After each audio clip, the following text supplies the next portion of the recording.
I'm with Lee Anderson, of course, the former deputy chairman of the Tory Party who resigned tonight over the Rwanda bill. Lee Anderson, why have you resigned? To be honest with you, Chopper, I don't think I could carry on in my role as Deputy Chairman of the Conservative Party when I fundamentally disagree with the bill. I think most of the bill is sound. I think it can work, but we needed it beefing up, we needed it strengthening over the next few days, and I can't be in a position to vote for something which I don't believe in. Look, you know, at the end of the day, small boats are coming, they'll keep coming. I want to see a situation where anybody who arrives illegally in this country has no right at all to claim asylum, no right to claim an appeal, and more importantly, no right to go missing and disappear into the country. And I think this bill could work, but it needs strengthening up, and that's why I back the amendments and ultimately resigned. Have you done this for Lee Anderson rather than the party? I mean, number 10, we're thinking, thanks, Lee, you've really thrown a curveball at the Prime Minister by doing this. It's all about you, not the party. Christopher, don't be ridiculous. I've not done it for Lee Anderson. I've done it for the residents of Ashfield. 55.5% of the residents in Ashfield, when asked by a Telegraph poll, said they want to see the immediate deportation or removal of illegal migrants. I've done it for them, not for Lee Anderson. There's Richard Tice, the leader of the Reform Party, has said you're now welcome to join the Reform Party, will you? Look, the Conservative Party gave me a home when I was politically homeless. They backed me, they financially backed me, they wrapped their arms around me. I still think the Conservative Party is the best party moving forward to get us out of this mess. So it's very kind of Richard. We've had a few few dingoes over the past few weeks, a few arguments, but he's a good man, he's a great man, I like him, I class him as a friend.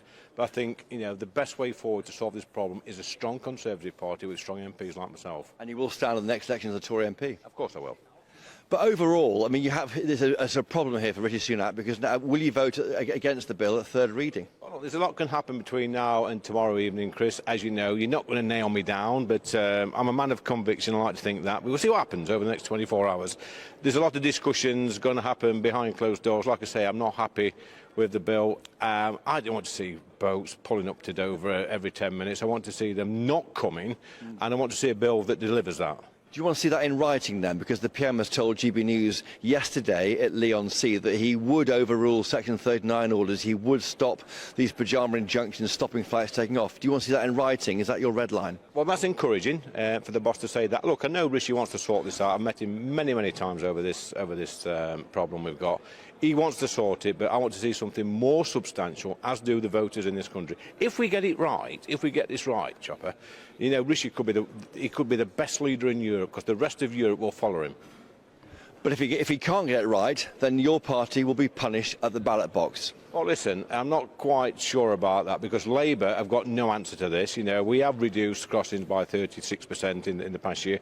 We are trying to do the right thing. Labour haven't got a single policy. They keep banging on about 14 years of Tory rule. They haven't come up with one single policy within 14 years. So they're not the answer. We're the answer, but we just need to get tougher. How does it look, though, you think? The party now looks as fighting with itself months out from the election. It can't agree on a Rwanda policy. Look, I don't think the party is fighting with itself. We are a broad church, Chopper, as you know. That's what we always say. Look, disagreements within the party.